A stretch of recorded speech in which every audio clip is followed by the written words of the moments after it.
What type of poetry is Percy Bysshe Shelley's poem, with an excerpt below, where he asked the wind to infuse him with the power to spread his ideas of reform and revolution just as it sweeps away dead autumn leaves. Basahin natin.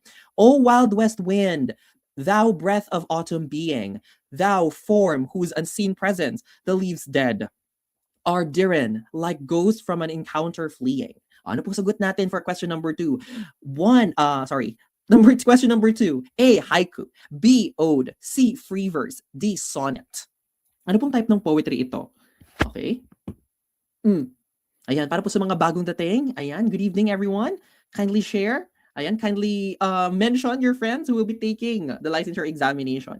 Okay, may nakikita ako, may nagsasagot ng letter C. Tamang sagot po natin for question number 2. This is an example of an ode. No? Tamang sagot po ay letter B. Ito po kasi yung poetry na ito, okay, it came from a poetry, no? From a poem, ang title ay Ode to the West Wind. No? Ayan, Ode to the West Wind. So that is an ode. Okay? Ayan, and it is written by Percy Bysshe Shelley. Okay, analyze natin siya. O wild west wind, thou breath of autumn being. No? Ayan. So here pinapakita niya, no? Pinapakita niya yung pag-exalt, no? Sabihin to praise, no? Ayan. Yun po kasi yung goal ng ode as a lyric poetry. It aims to exalt, no? It aims to praise something or someone. Ayan, that is an ode, praising something. Okay?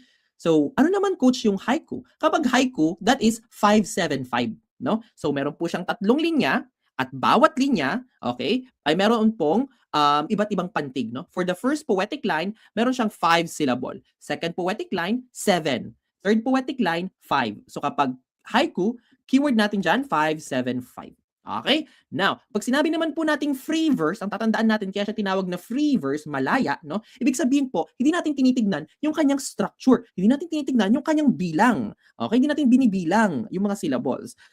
Kaya po, kapag free verse, ang keyword natin, no rhyme, no rhythm. Okay? Wala pong rhyme, wala pong rhythm. That is free verse. Okay? Ano naman coach yung sonnet? Kapag sinabi naman po nating sonnet, ang lagi pong tinatanong ni board exam dyan or ni PRC dyan, yan po ay 14-line iambic pentameter poem. Okay? Gumagamit po yan ng 14-line na iambic pentameter poetry. Okay? So that is sonnet. Ayan. So we have sonnet. So like for example, yung mga sonnets ni Elizabeth Barrett Browning, no? Ayan. No? Si Edith Tiempo, known for love sonnets. Huwag pong kakalimutan, Edith Tiempo, known for love sonnets. Okay, tamang sagot for number 2 is letter B. Diba? Ayan, because the speaker is directly addressing the west wind. Okay, ginamit na rin po actually ito ni PRC before. Ano daw pong type, no, ng figure of speech ang makikita dito? No, oh wild west wind, na parang tinatawag mo siya, no, parang kinakausap mo siya. Ang tawag po natin diyan ay apostrophe, no? Yan po ang literary device natin na yan ay apostrophe.